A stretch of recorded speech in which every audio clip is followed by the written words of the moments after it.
So, given this issue has gotten a lot of people hot and bothered, I will try to be non polemical for most of this video, but it's a little tough given how heated the discussion has become. This apparently is an argument and a question. So, is Tar-Míriel white? Is Muriel a white woman? And we will hear George, who will state very definitively she is, and something is wrong. I hope your week has been treating you great. It is another fantastic day whenever we can shine the light on lies and give truth a voice. Tolkien was a writer, a warrior, a poet, a philologist, and a linguist who carefully crafted every word and phrase to transcend the limitations of language, time, and culture so he could transport people into the glorious mythological past he created. And what does Amazon do? They drop a mythological masterpiece of literature on two untested showrunners who are so out of their element, they're babies who still smell of their mother's milk. And because of that, we get this. Now that's Tar-Míriel according to Amazon Prime, but the professor described her a little differently. And last of all, the mounting wave, green and cold and plumed with foam, climbing over the land, took to its bosom Tar-Míriel the queen, fairer than silver or ivory or pearls. Too late she strove to ascend the steep ways of the Menel Tarma to the holy place, for the waters overtook her, and her cry was lost in the roaring of the wind. The Silmarillion Akallabeth. More fair than ivory, pearls, or silver. That's the description Tolkien wrote for us to live through his imagination. My one piece of advice for Amazon for the future, if they have many more seasons, is if you're going to put amateurs in the kitchen, make sure they follow the recipe. That passage is correct from the Silmarillion.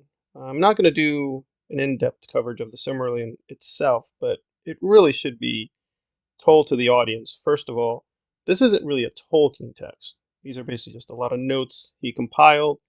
He did approve the publication, but really what we're reading is Tolkien and Christopher, as well as other editors, essentially picking and selecting and making editorial choices because we just don't have a definitive version of the Silmarillion. So its canonical status should always be a big question mark. Again, Tolkien himself just kept going back and forth, rewriting things, kept correcting himself. It's a lot of ambiguities with the Silmarillion. All right, with that said, what does the Silmarillion say? Well, that passage is not really about Muriel per se. It's about the fall of Numenor. And essentially, she's one of the final victims of Ar-Pharazôn, what he did prior to its fall, and basically doing a lot of ugly, nasty things that basically doomed Numenor to be destroyed. And there is a bit of a description before this about Tar-Míriel, but nothing about her skin color. Just something very generic, and basically her political position and her genealogy is important. She's the daughter of the legitimate ruler, and Ar-Pharazôn essentially took her, raped her, and took power in Numenor. She is fairer than this, which I would assume commonsensically means she's more beautiful than this or that. He can take it as white skin, but again, we really don't know. And double checking the other texts, the unfinished tales and other things, we get a little bit more on Numenor, a little bit more on Tar-Míriel, but again, nothing that would clarify the controversy, so we really don't know. That's not to say Tolkien never specifies skin color. With Arethel, she is pale-skinned. Again, remember, this isn't really him. This could be a Christopher decision. But the published text says she has white skin and she is pale-skinned. And there might be legitimate to jump to the conclusion that this elf, at least, is pale-skinned. But again, even the name is a little deceptive, and that may not be what Tolkien wanted. Her name within the internal language is, yes, White Lady, but again, that's a Christopher decision. It's a lot of ambiguities. There are places he does specify skin color, but we want to be careful. In terms of the broader mythology, Numenor is based on Atlantis, so I assume George thinks Atlantis is a European island, I guess, and the European island is peopled only with white people, which it is not in the mythology. It's making quite a few leaps. but I don't see him specifying any text to support the reading, so it's just a fallacious appeal to common sense. Tolkien wrote about us, the beautiful white people, my friend. Beautiful white women. You just have to face up to that. Well, until we have actual textual support from the man himself, we really are just lost with speculation. But again, there are places that skin color is defined, but not with fair. Fair is used frequently, usually, say, beauty, and even for men. So it's not usually specified only for women. It's a little bit all over the place. And that's in the Silmarillion itself. You can actually look up fair quite a few times. Doesn't really denote skin color per se. But skin color is sometimes specified, but we have to be careful what the text is saying and what the text is not saying. So in terms of this, I would lean towards it's either question mark or is she white?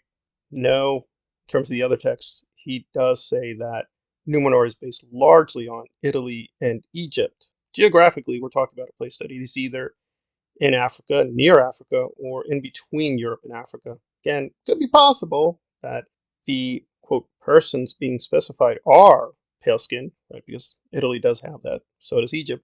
And it would be fallacious to think Egypt equals dark skinned African. That is definitely true.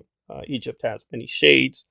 And in terms of the relevant history, right, because he's not specifying modern Egypt, he's not specifying modern Italy. I would assume he means the Italy of the past, the Egypt of the past. But again, some people say, well, yes, he is saying Numenor is Egypt, but he mainly refers to the architecture, not to the culture and or ethnicity of the people. Well, that's a fair point, but again, if that's true, we can't then also say, ah, Middle-earth is Europe, my friends, and Europe has the beautiful white people, therefore Tar-Míriel is beautiful and white. So there's some conflicting interpretations in terms of, well, he's inspired by this or that geography, therefore this or that place has this or that demography.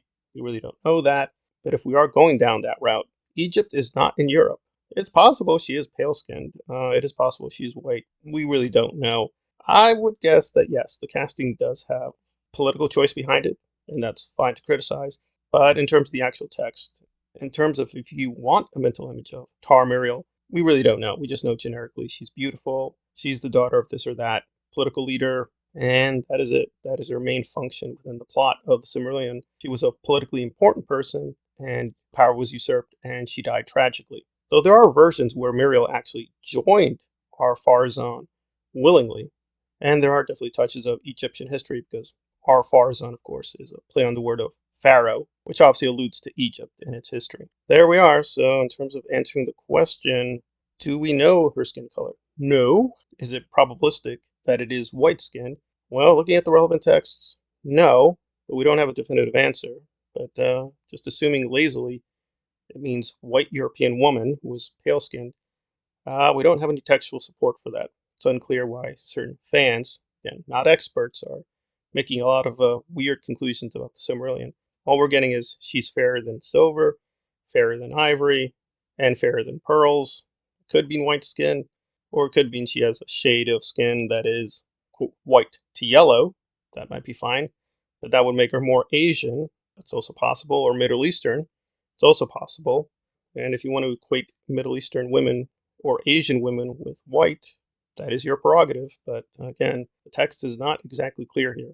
In terms of answering the canonical question, it's basically a question mark. But if you want to lean even on that bizarre interpretation, that's fine. But the text itself doesn't really say that unless you think white women equals silver skin and or they are more pale than silver skin, which unclear what that means. But so in terms of answering this alleged deep lore question, is Tar-Míriel white? The text does not say, and the importance of her is essentially as a political figure. That's what the text is agreed upon by Christopher and his father, but we might know something else in the archives. We'll have to wait and see. Looking at the relevant texts, I could not find a definitive answer. If people want to go down with the white skin interpretation, that is fine, but there's not much textual warrant for that.